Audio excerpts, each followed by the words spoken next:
Estimadas y estimados estudiantes, sean bienvenidas y bienvenidos a la clase de hoy en la cual abordaremos los circuitos de corriente directa. Tenemos dos tipos de circuitos que podríamos analizar: circuitos de corriente directa y circuitos de corriente alterna. Si analizamos qué es la corriente directa y qué es la corriente alterna, pues lo podemos ver a partir de un gráfico de corriente contratiempo. Si la corriente es continua, estamos en presencia de corriente directa.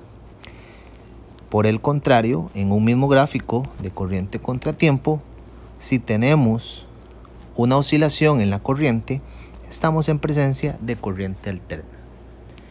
En este capítulo vamos a estudiar únicamente circuitos de corriente directa. Cuando analizamos un circuito, estamos hablando de una configuración de elementos eléctricos cuyo punto inicial y punto final es exactamente el mismo, o sea, es una trayectoria cerrada. Vamos a iniciar con el análisis de los resistores y las diferentes formas en las que los podemos encontrar. La primera de ellas son los resistores en serie. Si nosotros observamos ese gráfico de resistores que están ahí, observamos y notamos que el final de una resistencia y el inicio de otra resistencia es exactamente el mismo. Por ejemplo, la resistencia R1, el final es en el punto X. En ese mismo punto inicia o está pegada, está conectada la resistencia R2, cuyo final es el punto Y, y en ese mismo punto inicia donde encontramos la resistencia R3. Muy bien. ¿Qué podemos notar también de la figura? Bueno, que la corriente eléctrica que atraviesa cada uno de los resistores es exactamente la misma. ¿Por qué? Porque la corriente solamente tiene ahí un camino para seguir. Entonces, de acá vamos a tener dos observaciones. Vamos a analizarlo de esta forma. Vamos a tener dos observaciones. La primera de ellas es que la corriente eléctrica en el resistor o que atraviesa el resistor 1 es igual a la corriente eléctrica que atraviesa el resistor 2, es igual a la corriente eléctrica que atraviesa el resistor 3 y que para efectos del diagrama le llamamos corriente únicamente. Y la segunda observación que tenemos puede ser con respecto al voltaje. Imagínense ustedes que colocamos una fuente de voltaje, una batería entre los puntos A y B. Entonces, quiere decir que el voltaje AB es igual, el voltaje entre los puntos A y B es igual a la suma de los voltajes entre cada punto que está marcado ahí. Es decir, entre el punto AX, el punto XY y el punto YB. Si nosotros analizamos eso un poquito más a profundidad, nos damos cuenta, bueno, que este voltaje, entre el punto AX está la resistencia 1, entonces podríamos decir que ese es el voltaje que atraviesa la resistencia 1. Entre el punto XY está la resistencia 2, entonces podríamos decir que es el voltaje en la resistencia 2. Y entre el punto Y y B está la resistencia 3, entonces decimos que es el voltaje en la resistencia 3. Si nosotros recordamos, tenemos la ley de Ohm. ¿Y qué decía la ley de Ohm? Bueno, la ley de Ohm lo que nos decía era que el voltaje era igual a la corriente por la resistencia. Quiere decir que nosotros podemos sustituir la ley de Ohm en la ecuación anterior y podemos reescribir esa ecuación de esa forma. Voy a escribir los voltajes primero de las resistencias. Por ejemplo, para la resistencia 1, el voltaje 1 sería la corriente 1 por la resistencia 1. Para la resistencia 2 sería la corriente 2 por la resistencia 2. Y para la resistencia 3 sería la corriente 3 por el valor de la resistencia 3. ¿Qué pasa con ese voltaje total? Bueno, ese voltaje total yo lo puedo analizar de una forma muy sencilla. Vean que esto es el voltaje de AB. Lo que hice fue sustituir ahí la ley de Ohm en los voltajes de las resistencias. Pero ¿qué sucede? Bueno, hay dos cosas. Primero, que cada una de esas corrientes I1, I2 e I3 tienen un mismo valor. y es el valor de I. O sea, yo esto lo puedo escribir de esta forma. I por R1 más I por R2 más I por R3. Pero además, bueno, si quisiera hacerlo, lo puedo hacer también. Puedo decir que tengo un factor común que es I y me quedaría R1 más R2 más R3. Ahora, ¿qué pasa con ese voltaje AB? Yo también puedo hacer una sustitución en la ley de Ohm y pensar en ese circuito no con tres resistencias, sino pensar en un circuito donde tenga un punto A, aquí el punto B, ahí estaría el voltaje entre A y B, y quitar esas tres resistencias y colocar lo que denominaríamos como una resistencia equivalente a esas tres resistencias, que son tres en este circuito, que pueden ser N, bueno sí, a esas resistencias que tengan entre esos dos puntos. Y observen que pues, la corriente que sigue atravesando el circuito es I. O sea que en lugar de escribir el voltaje AB, que sería el voltaje total, yo puedo escribir que la corriente que atraviesa el circuito por el valor de esa resistencia equivalente, vean que estoy haciendo uso de la ley de Ohm, es igual a la corriente del sistema por R1 más R2 más R3. Como la corriente es la misma, vean que habíamos definido ese parámetro, esta y esta se me cancela y entonces me queda que la resistencia equivalente del circuito sería la suma de las resistencias que hay en el sistema, que en este caso son 3. Es decir, para un sistema de n resistencias, tendríamos que la resistencia equivalente sería la primera más la segunda más todas las que hayan hasta llegar a la enésima, la última resistencia. Esa sería la resistencia equivalente en un circuito en serie, algo muy parecido a cuando utilizábamos el concepto aquel del capacitor equivalente en capítulos anteriores. Bueno, es exactamente la misma dinámica, nada más que ahora lo estamos haciendo con los resistores. Podemos analizar un caso muy similar con los resistores en paralelo. En el caso de los resistores en paralelo, observen ustedes y vamos a tener dos observaciones también que vamos a realizar.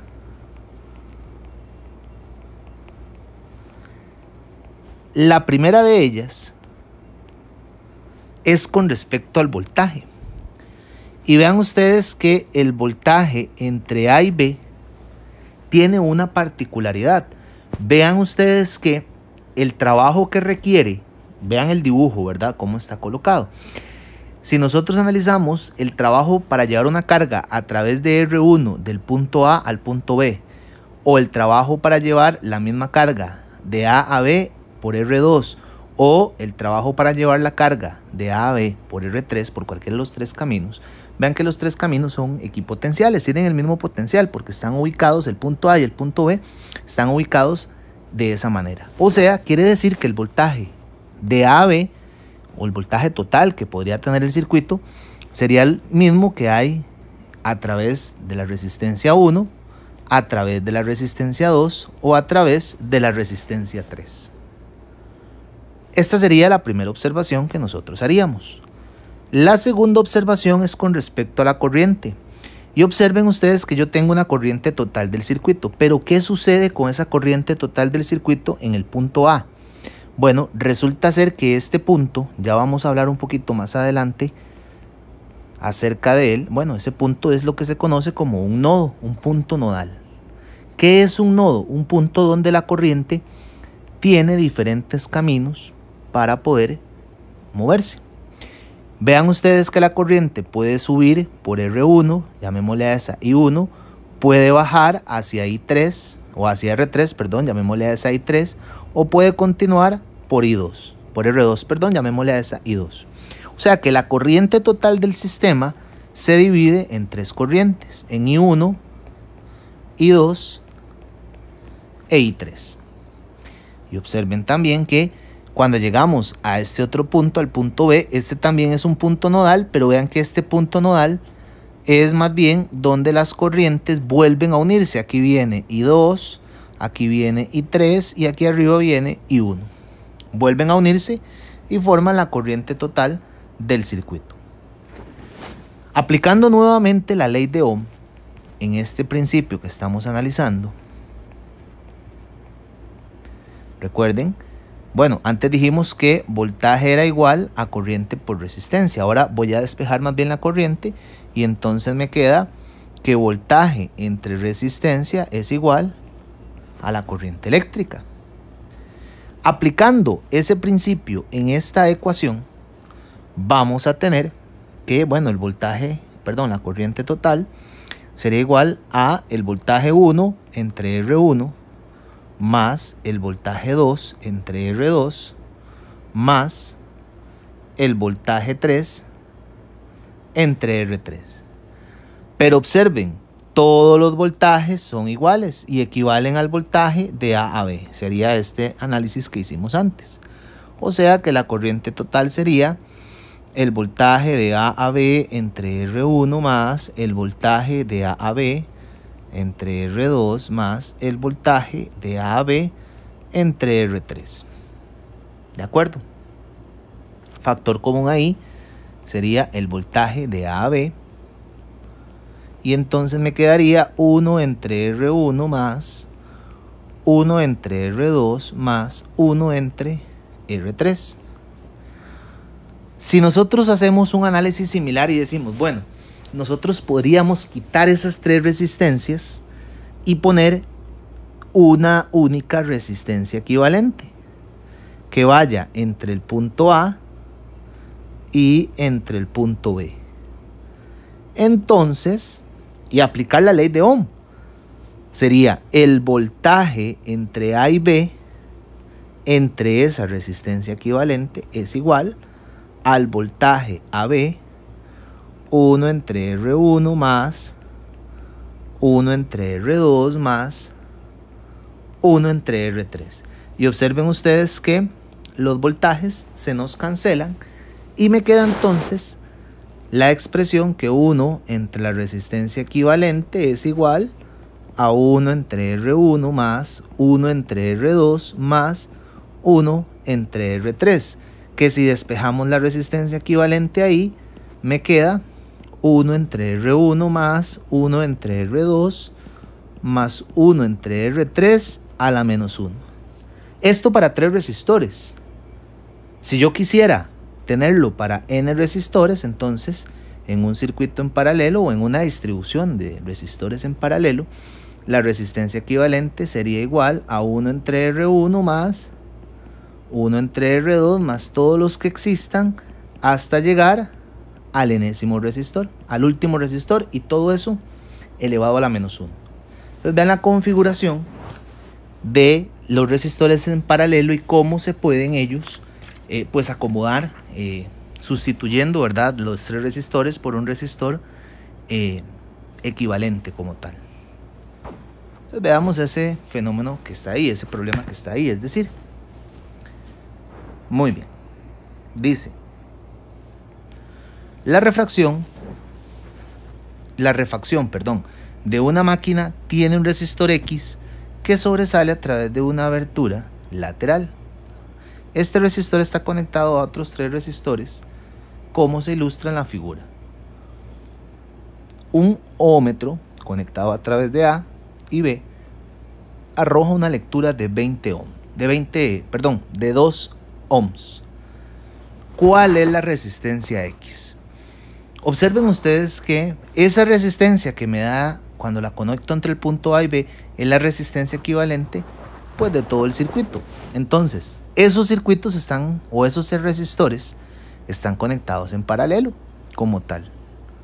Entonces, quiere decir que vamos a utilizar la ecuación de resistores en paralelo.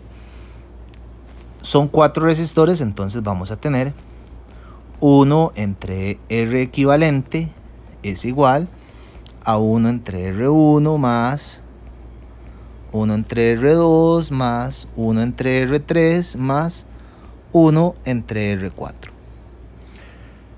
Voy a sustituir por los valores. Esto sería 1 entre 2 ohms es igual a 1 entre X, que es el primero que nos topamos, más el segundo que es de 15, entonces sería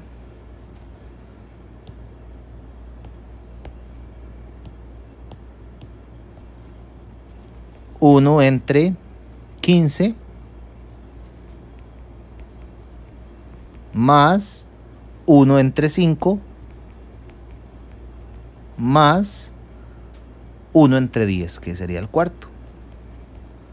Y de aquí lo que tenemos que hacer es despejar. Entonces, para dejar X solito, vamos a ver, me quedaría 1 entre 2 menos 1 entre 15, está sumando, pasa a restar, menos 1 entre 5 menos 1 entre 10, y esto es igual, y para que me quede X solito lo elevo a la menos 1, y esto me da por resultado que X vale 7,5 ohms. Esa sería la resistencia que me da, o que está allá afuera, que es la que me marcan con la letra X. ¿Ok? Muy bien. Vean el dato importante acá, ¿verdad? Estos dos que me marca aquí el problema, lo que me está diciendo es que esa es la resistencia equivalente, porque estoy midiéndola para todo el sistema. Vean que como todos los resistores están conectados, cuando yo conecto ahí el ohmómetro, lo que me da es ese valor de la resistencia equivalente. Muy bien, veamos este otro que está por acá. Dice, vea que este tiene varios resistores ahí interesantemente conectados. Dice, para el circuito que se presenta en la figura, los dos medidores son ideales, tanto el voltímetro como el amperímetro. La batería no tiene resistencia interna apreciable y el amperímetro da una lectura de 1.25, o sea, quiere decir que a través de esta línea, donde está el amperímetro, la corriente, pongámosle así, es de 1.25. ¿Cuál es la lectura del voltímetro? ¿Y cuál es la FEM en la batería? Muy bien. Entonces, bueno, aquí hay que ir revisando un poquito pues cada uno de los resistores, pues para ir buscando los voltajes. Observen ustedes algo muy particular, y es que si yo calculo el voltaje en la resistencia de 25, sería el voltaje para los puntos, bueno, para todos los elementos que están ahí en paralelo. ¿Ok? Calculémoslo para tenerlo claro. Por ejemplo, entonces quiere decir que el voltaje a través de la resistencia de 25 sería la corriente por el valor de la resistencia, según la ley de Ohm. Entonces, ese voltaje serían la corriente, que es 1.25, decía el problema, amper por 25 ohms, que es la resistencia. Quiere decir que el voltaje a través de ese resistor es de 31.25 voltios. Muy bien, teniendo ese voltaje, yo puedo utilizar o podría encontrar la corriente alrededor de la resistencia de, teniendo este voltaje que es el mismo, ese voltaje es el mismo para este, y ojo, porque estos dos que marqué están en serie. Entonces primero yo tengo que resolver esa serie. La resistencia equivalente 1510 sería 15 más 10, porque están en serie, 15 más 10, o sea que esta resistencia equivalente 1510 es de 25 ohms. O sea que yo voy a tener, y lo voy a dibujar para que lo tengamos bien claro, voy a dibujar únicamente el paralelo, porque observen, si yo agarro y dibujo el paralelo, voy a tener la resistencia de 25, una resistencia de 15 y aquí abajo otra resistencia que sería el equivalente. Entonces, esta sería 25, que es esta que analizamos acá. Esta es 15. Y esta de aquí abajo, este equivalente también es de 25. Vean que este es el equivalente 1510 que dijimos antes. Vean que ese sería este que está acá, que calculamos aquí. Entonces, quiere decir que yo ya tengo la corriente a través del primero. Tengo este voltaje de 31.25, que sería el voltaje entre estos dos puntos que marqué. ¿Qué quiere decir eso? Bueno, quiere decir que la corriente que atraviesa la resistencia de 15 ohms sería el voltaje entre esa resistencia. O sea, que serían 31.25 voltios entre 15 ohms.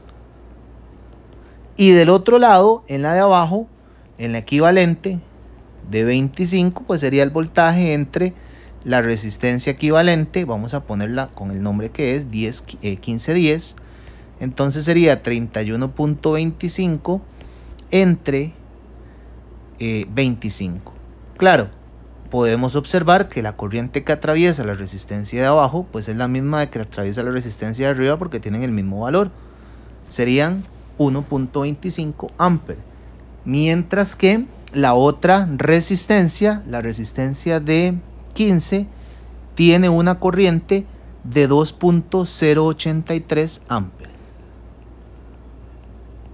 Y entonces ustedes me dicen, profe, ¿y para qué todo eso? Bueno, porque recuerden que esta corriente, que es la corriente total del circuito, que sería la que viene acá, la corriente total, que es la que viene por esta línea, ¿verdad? Todas estas resistencias tienen esas corrientes.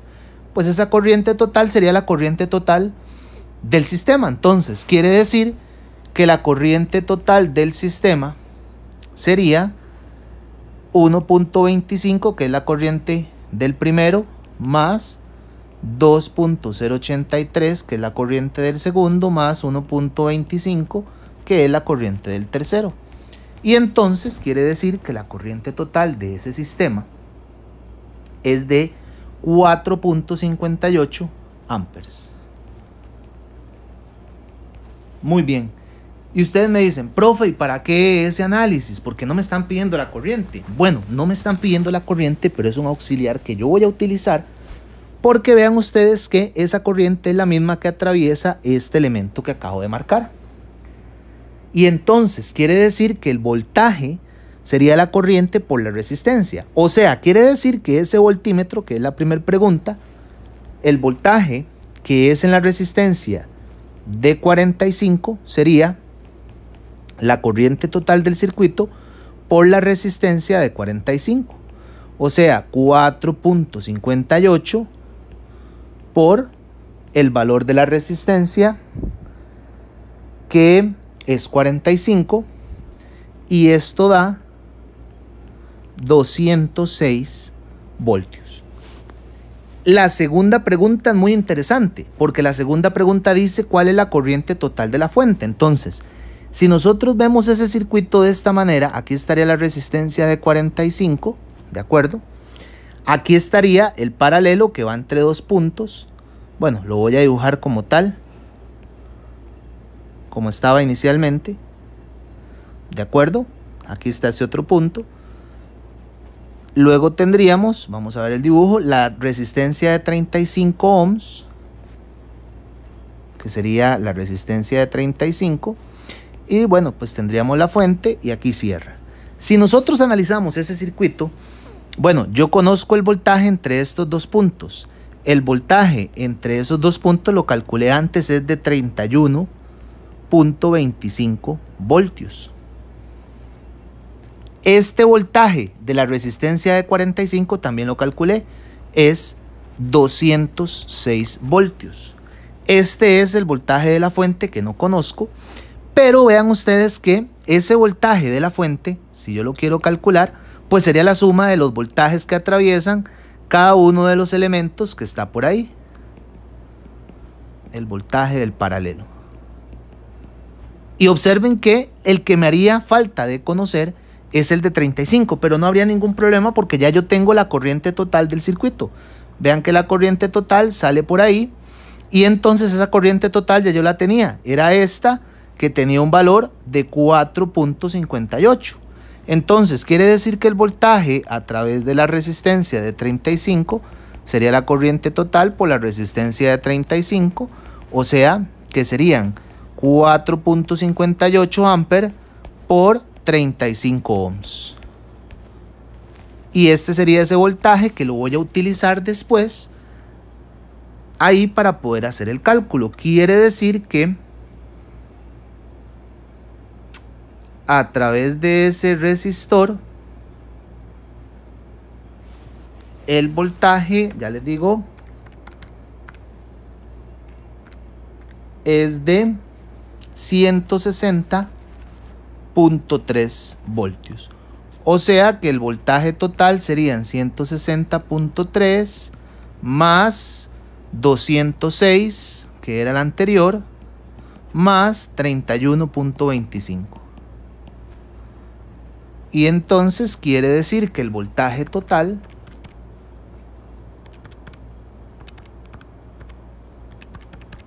es de,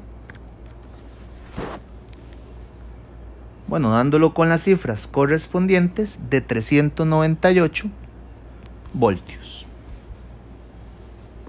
Vean ustedes cómo, teniendo el conocimiento claro de resistores en serie y en paralelo, uno puede encontrar pues los valores de los voltajes y las corrientes en cada uno de los elementos de estos circuitos. Este circuito, por ejemplo, se denomina un circuito resistivo porque solamente tiene resistencias de corriente directa. Entonces, pues es un análisis bastante sencillo si uno tiene claridad de cómo los resistores están en serie y cómo cuando los resistores están en paralelo, la suma de los voltajes y todos los demás elementos que pues hemos venido trabajando hasta el momento.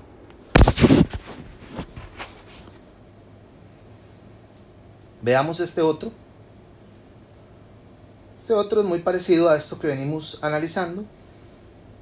Lo que me piden es la corriente en cada resistor únicamente y la resistencia equivalente. Bueno, acá es bastante sencillo porque vean ustedes que yo voy a comenzar a hacer el circuito cada vez más pequeño.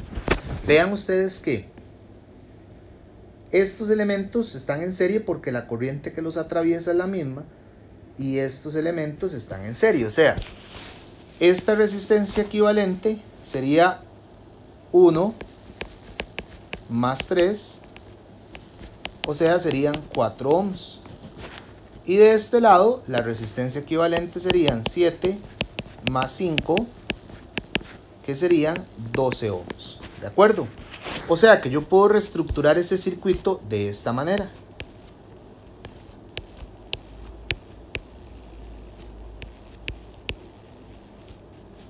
Y observen, quiero que vean, que estos dos resistores que ahora yo calculé están en paralelo entre sí. Este de 4 y este de 12. Vean que aquí pasa una corriente y aquí pasa otra corriente diferente. Llamémosle corriente 1 y corriente 2. Pero antes de ver esa corriente, yo tengo que calcular la resistencia equivalente de esos dos elementos. Porque es lo que me están pidiendo. Entonces, observen ustedes que la resistencia equivalente de esos dos sería 1 entre 4, porque están en paralelo, 1 entre 4 más 1 entre 12 a la menos 1. Y entonces tendríamos que el equivalente es de 3 ohms. ¿De acuerdo? Ahora, como el circuito es un circuito en paralelo, vean ustedes que el voltaje a través de esta resistencia es el mismo que el de la fuente, porque son los dos mismos puntos, igual que el voltaje son 48 voltios. Si yo quiero conocer I1, por ley de Ohm sería voltaje entre resistencia, que sería la resistencia equivalente, ¿verdad? sería 48, perdón, la resistencia I1, es decir, 48 entre 4. Y estos serían 12 amperes. Y la corriente que atraviesa al segundo resistor sería el voltaje entre la resistencia, o sea, 48 entre 12. Y estos serían 4 amperes.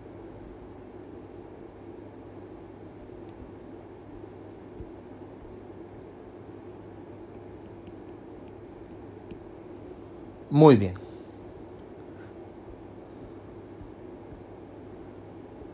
Perfecto. Vamos a pasar a analizar otra forma de resolver circuitos.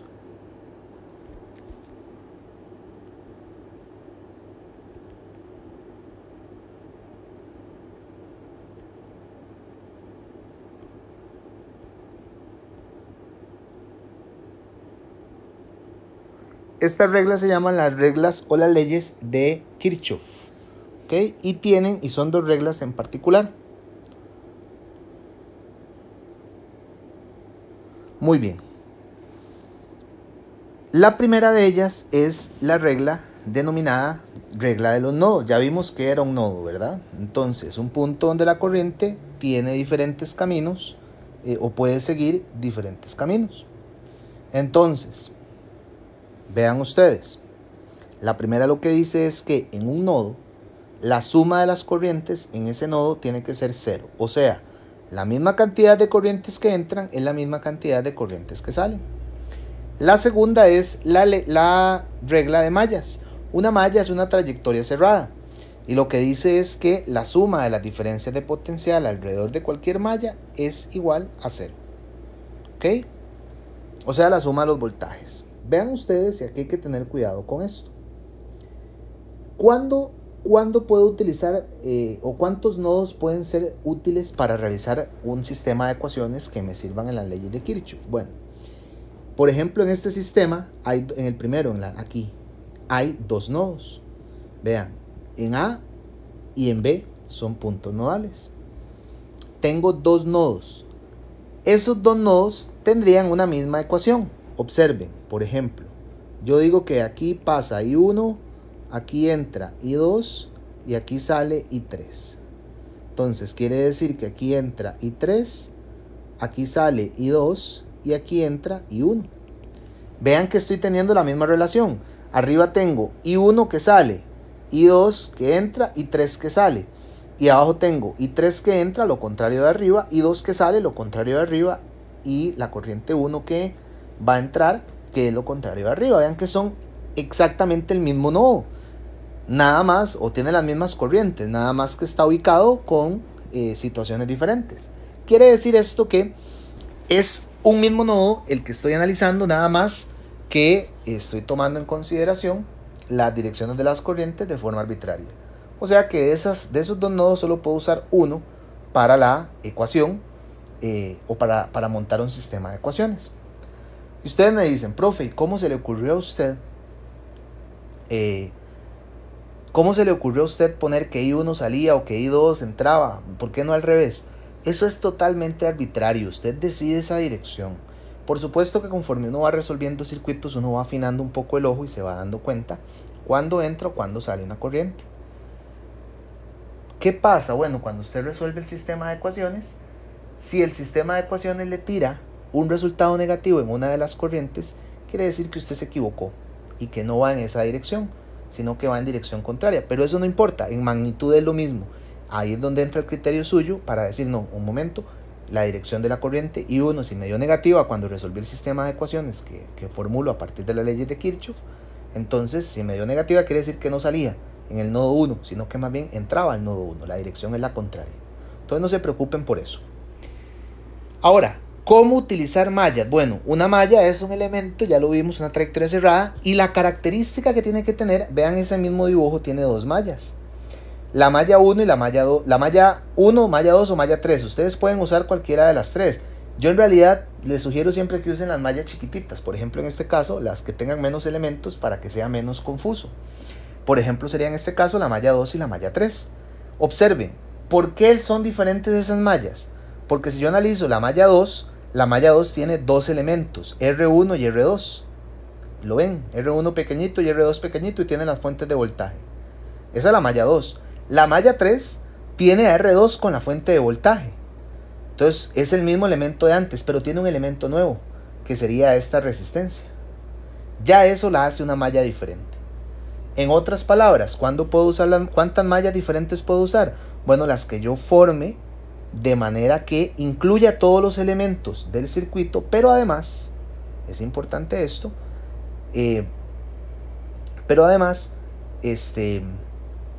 tengan al menos un elemento diferente entre las diferentes mallas que yo genere. ¿Ok? Entonces, ¿cuándo se utiliza esto? Hay una convención de signos. Bueno, ya vimos si la corriente en el nodo, si la corriente entra es positiva, si la corriente sale es negativa. En el caso de las mallas, lo que yo voy a hacer es recorrer trayectorias en las direcciones que yo defina. Aquí esto es otro asunto importante. Yo puedo definir la malla en sentido horario o en sentido antihorario. Eso es indiferente. ¿Por qué? Porque yo voy a usar esta convención de signos que está acá. Si yo en el sentido que decido, brinco una fuente de voltaje de menos a más, como está en este primer dibujo, entonces esa fuente de voltaje va a ser positivo. Si yo salgo por el canal positivo, va a ser positivo. Pero si yo brinco de más a menos, como en este segundo dibujo, entonces observen ustedes, salgo por el lado negativo, esa fuente de voltaje va a tener signo negativo. Ahora bien, si yo agarro y voy recorriendo la corriente y me topo un elemento y lo brinco en contra de la corriente, lo ven en sentido opuesto de la corriente, ese voltaje, que recuerden V igual a I por R, que está aquí, va a tener signo positivo. Pero si yo brinco la resistencia, o sea, yo atravieso la resistencia y voy a favor de la corriente, ese I por R va a tener signo negativo. Es importante que tengamos en cuenta este código para tener o para entender, es decir, cada uno de los elementos que vamos a trabajar en lo que son las mallas. ¿De acuerdo? Voy a borrarles acá para que les queden limpio y puedan utilizar la diapositiva cuando ven el video. Ok, perfecto. Entonces, vamos a ver, hagamos este ejemplo, lo vamos a resolver por mallas y por nodos. Ok.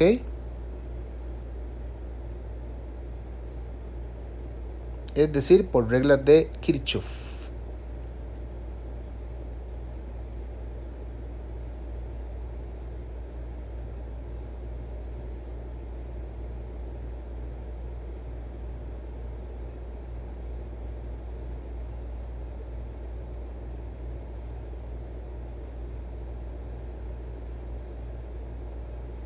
Muy bien. Me piden la diferencia de potencial de A a B con respecto al punto B y me piden la corriente en cada uno. Él le llama a cada uno de los ramales, pero bueno. Vamos a ver, entonces.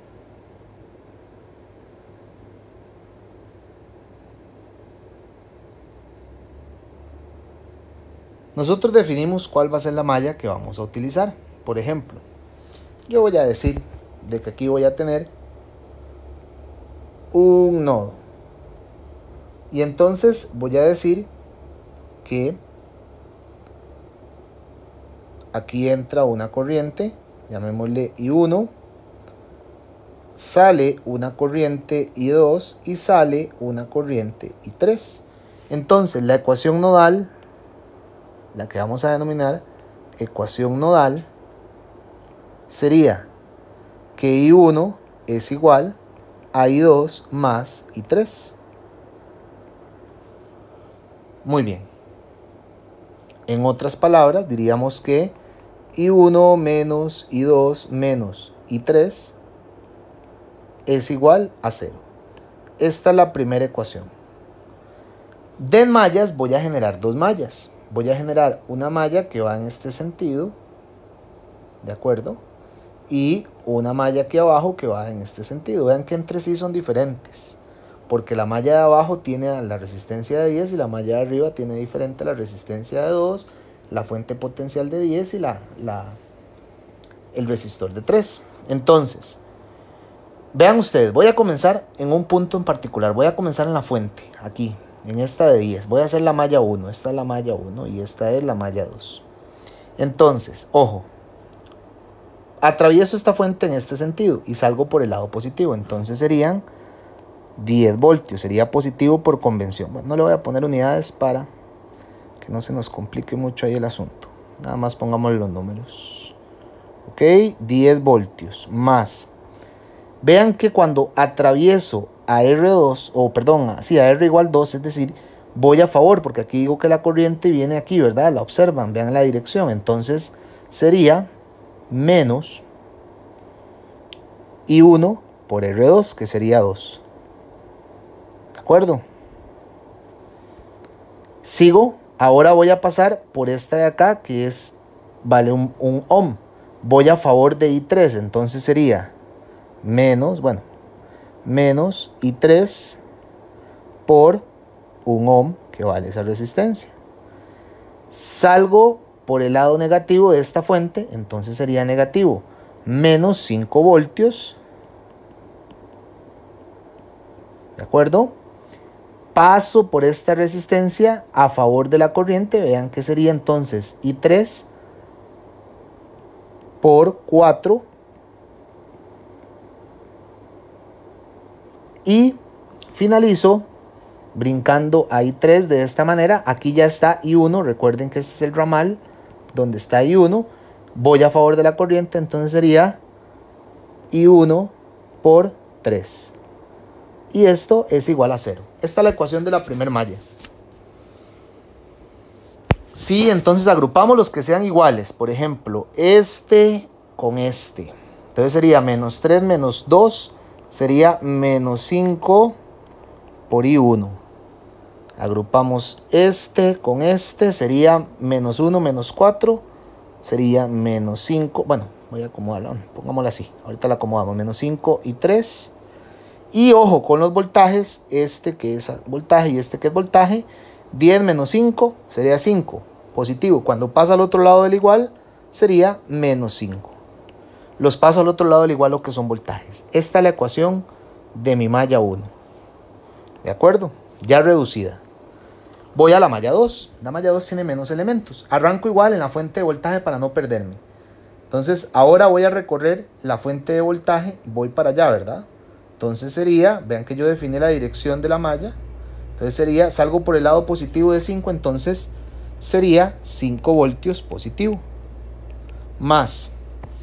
Cuando brinco ahora R1, vean que ahora lo brinco en este sentido, hacia la, voy a borrar tal vez para que nos quede ahí totalmente claro. Voy a dejar nada más la malla, aquí ya le voy a hacer, voy a dejar la malla 3 nada más, la malla 2, perdón. Vamos a volverla a dibujar para trabajarlo con más claridad. Esta es la malla que estoy analizando, la malla 2. Aquí salía I3 y aquí entraba I1. Perfecto. Entonces, quiere decir que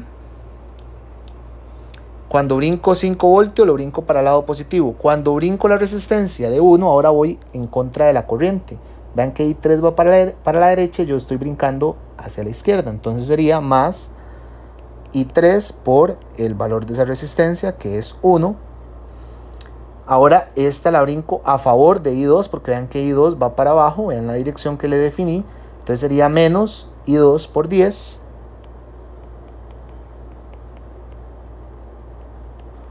¿De acuerdo? Y brinco I4 en este sentido.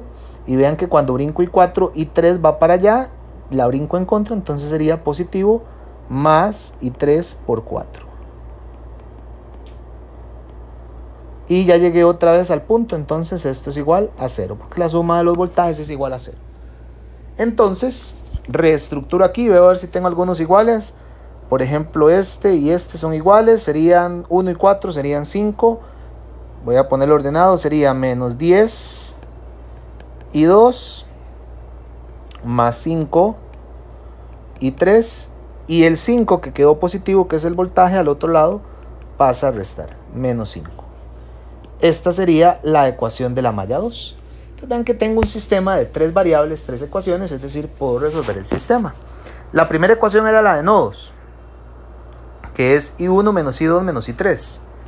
Entonces pongámosle aquí, I1 menos I2 menos I3 igual a 0. La segunda es la de la primera malla, que sería menos 5 y 1. Entonces lo voy a poner aquí en orden. Menos 5 y 1. No tiene nada de I2, pero sí tiene que menos 5 y 3. Y esto es igual a menos 5. Listo. Y la tercera no tiene nada de I1. Tiene menos 10 y 2. Tiene 5 y 3. Y el voltaje que tiene es 5. Listo. Aquí está mi sistema de ecuaciones. Hay varias formas de resolverlo. Por ejemplo, si quiero de la segunda ecuación, despejo I1, lo sustituyo arriba. Y la segunda ecuación, despejo I2 y lo sustituyo arriba. Resuelvo para I3 y después resuelvo para las otras dos. Esa es una opción. Otra opción es ponerlo en la calculadora, porque es un sistema que la calculadora lo puede resolver, pues también tiene esa particularidad. Entonces, por ejemplo, en este caso, bueno, las que tienen de las Casio grises, en modo 5, modo 5.2 es la que les correspondería. Nada más de tener ahí, nada más cuidado con los signos. En los que tienen otra calculadora, por ejemplo la blanca, ustedes buscan modo ecuación y buscan el sistema de ecuaciones, ahí viene. Hay que poner ceros donde sean ceros. Y pues por supuesto hay que poner los negativos también, que son importantes.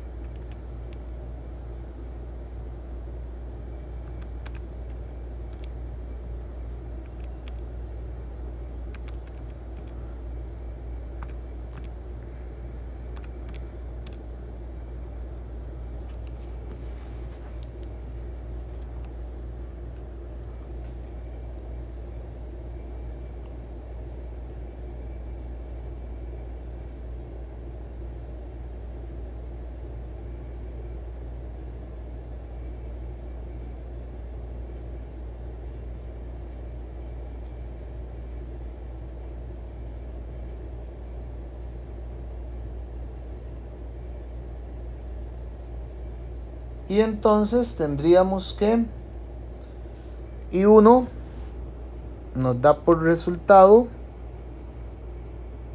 0.4. I2, vean qué curioso, I2 me da menos 0.2.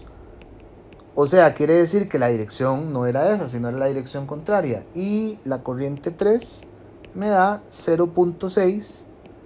Y entonces ahí sí quiere decir que esa sí está bien. La única que tomamos con dirección contraria, por ejemplo, es I2.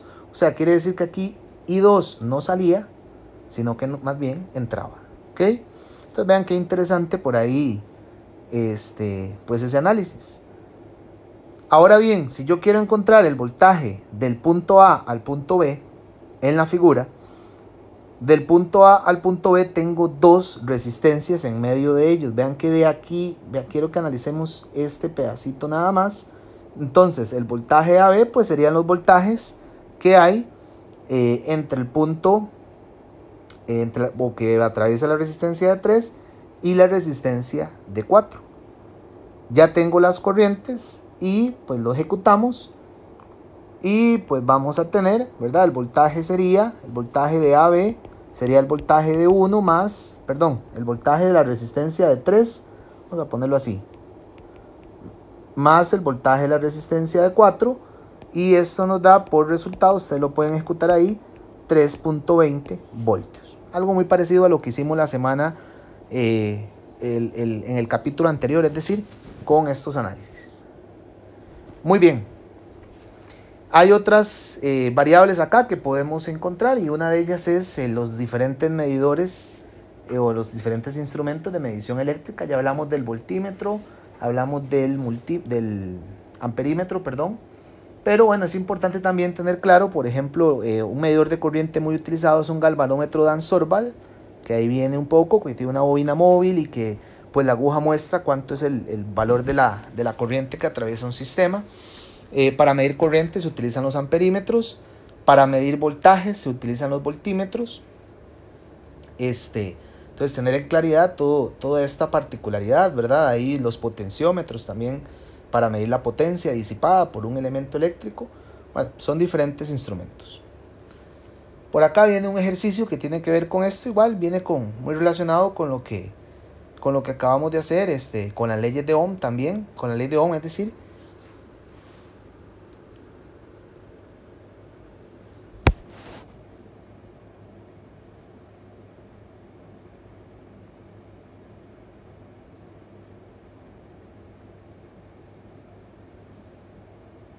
Voy a darle los resultados, ahí ustedes lo leen con toda la tranquilidad y básicamente es un circuito eléctrico, que es lo que acabamos de analizar. La respuesta de la A lo que me diría es que la corriente es de 1,57. La respuesta de la B diría que la corriente es 1,67. Y la respuesta de la C, haciendo la relación entre esas dos corrientes, nos daría por resultado que el porcentaje de error es de un 6%. ¿Ok? Es parecido a lo que acabamos de hacer. Muy bien, vamos a pasar a lo que son los circuitos RC. RC quiere decir que son circuitos resistivos capacitivos. O sea, que ahora vamos a tener en el circuito una resistencia y también vamos a tener un capacitor. Veamos la configuración que se muestra ahí en la figura.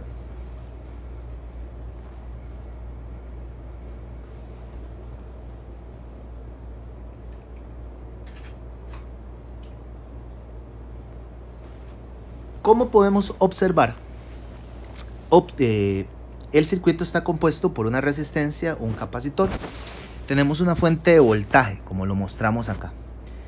¿Qué sucede cuando yo cierro el interruptor, como pasa en la figura B? Bueno, la corriente va a comenzar a fluir y el capacitor va a comenzar a almacenar carga. La carga se almacena en el capacitor y la corriente va a disminuir en el sistema y por supuesto la resistencia va a tener menos voltaje. Gráficamente más o menos lo veríamos de esa manera.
Muy bien, analizando esas gráficas, vemos cómo la corriente en el circuito va cayendo y la carga va aumentando en el capacitor. Vean que esas son las gráficas del capacitor.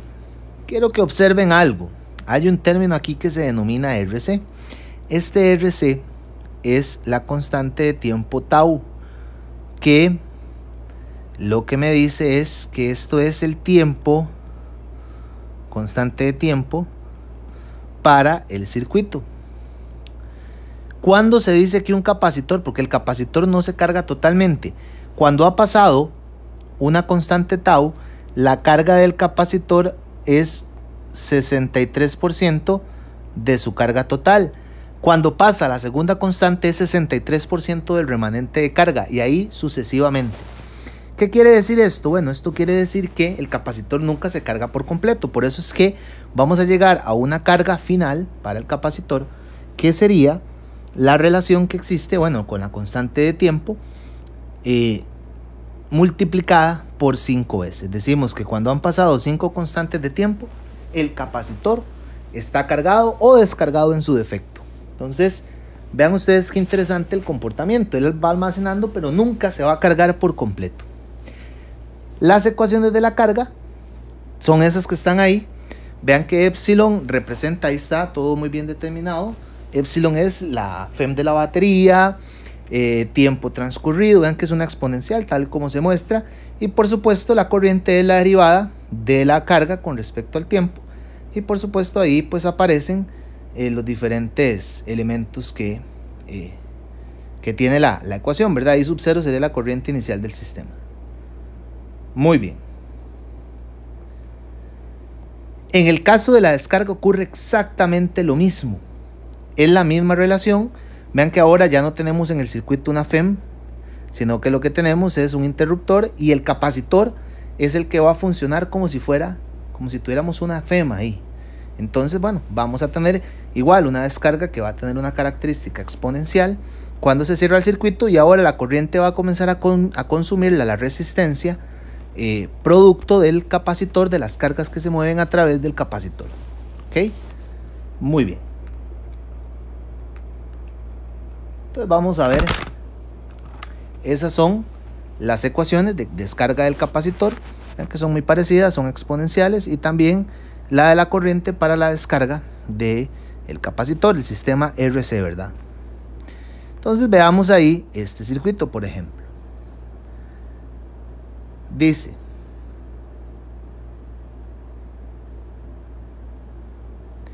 en el circuito de la figura los dos capacitores están cargados al principio a 45 voltios. Vean que es un problema de descarga del capacitor.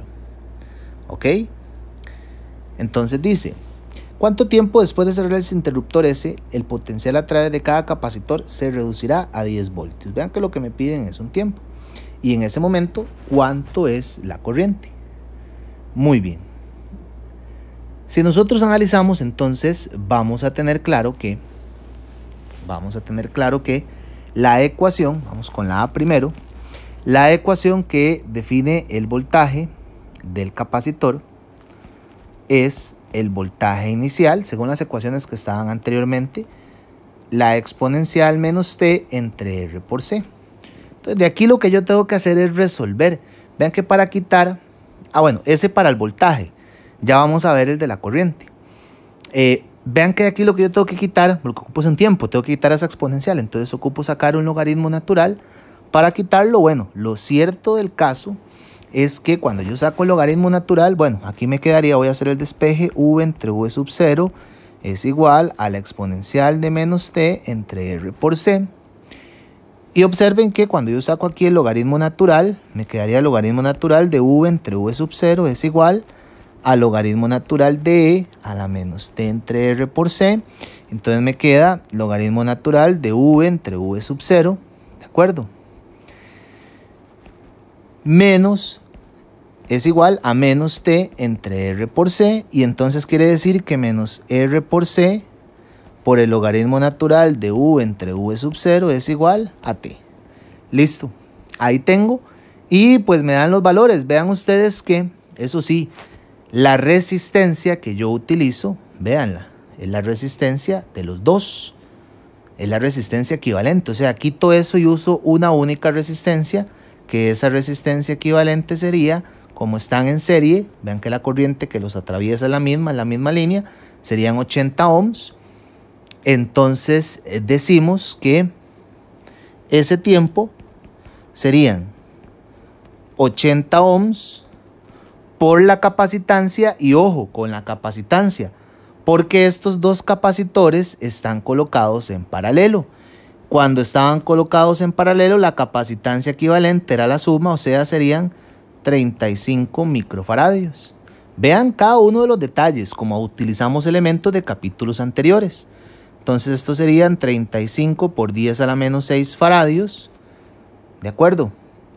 Logaritmo natural de 10, que sería el voltaje final, entre 45, que es el voltaje inicial. Y entonces, acá tendríamos que esto es un tiempo de 4.21 por 10 a la menos 3 segundos.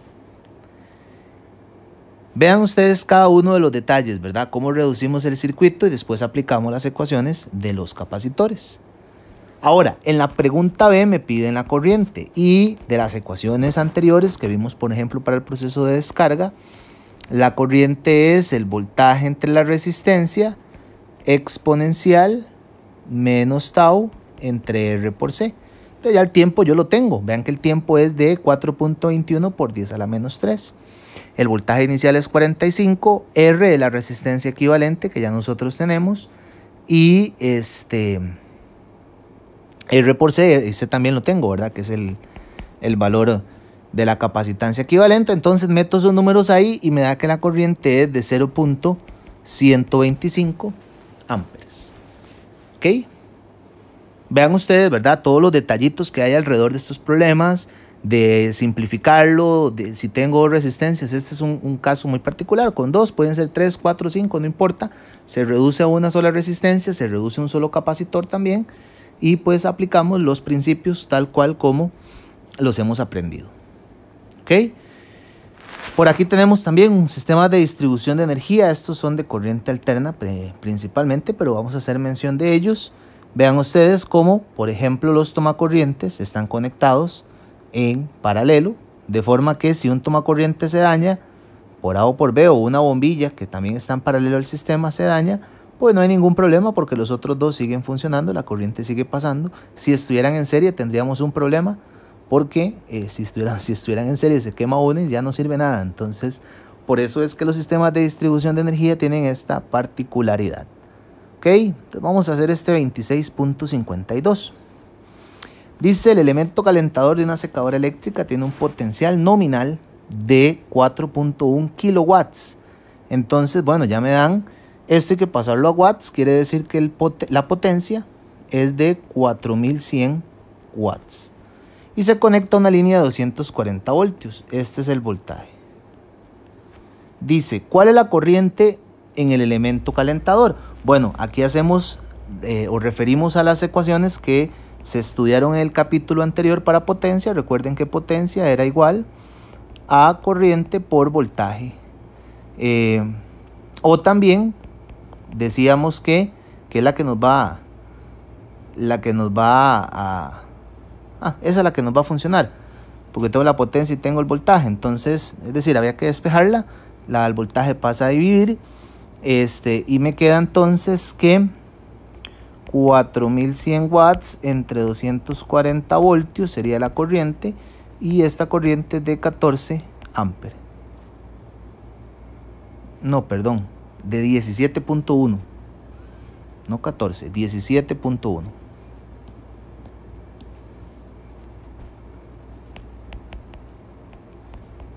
Esta sería la corriente. Ahora la pregunta B dice: ¿el alambre calibre 12 es lo suficientemente grande como para soportar esta corriente? Sí, ese es el que es, bueno, en buena teoría. El número 14 es para más de 18 y el número 12 es para más de 25. Entonces, pues funciona bien ese, no hay ningún problema.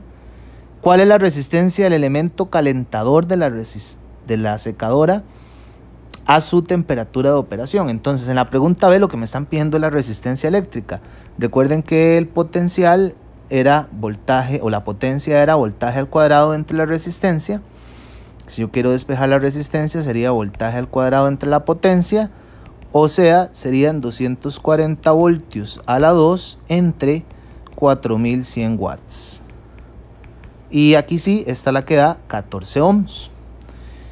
Y dice, ¿cuánto cuesta operar la secadora por una hora si la tarifa es de 11 centavos por kilowatt hora? Entonces, bueno, quiere decir que teniendo claro que es a 11 centavos, entonces tendríamos que 11 centavos por kilowatt hora. Entonces multiplicamos, vamos a quitar eso, serían por 4100 kilowatts por una hora, que es lo que me están diciendo. Entonces sería por 4100 kilowatts por una hora. Vean ustedes que esto se me cancela y me queda entonces que serían 45, bueno, 4.1 kilowatts es, ¿verdad? No 4100, eran 4100 watts. 45 centavos sería pues el costo de operarla por una hora bajo esa tarifa, ¿verdad? Que nos menciona el problema. Muy bien, acá tenemos otros problemas también que ustedes pueden resolver. Por ejemplo, este sale con reglas de Kirchhoff también. Les voy a dar los resultados para que ustedes lo puedan resolver.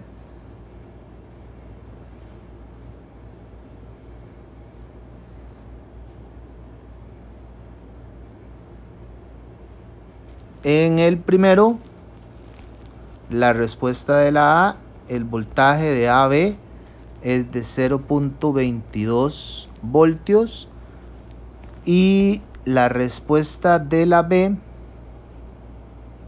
me pedía la corriente en la batería de 12 y eso me da que es de 0.464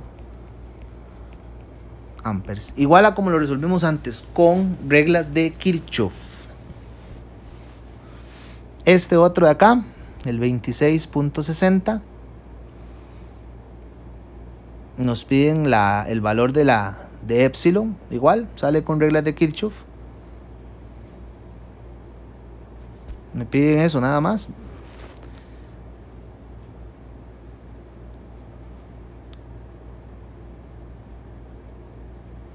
$26.60.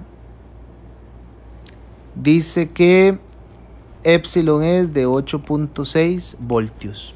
Es bastante sencillo. Y este otro de acá, 26.68, tiene que ver con potencia también. La respuesta sería 405 watts. ¿Ok? Para que los intenten, son bastante parecidos a los que hemos venido resolviendo. Por ahí les dejo el resumen con los diferentes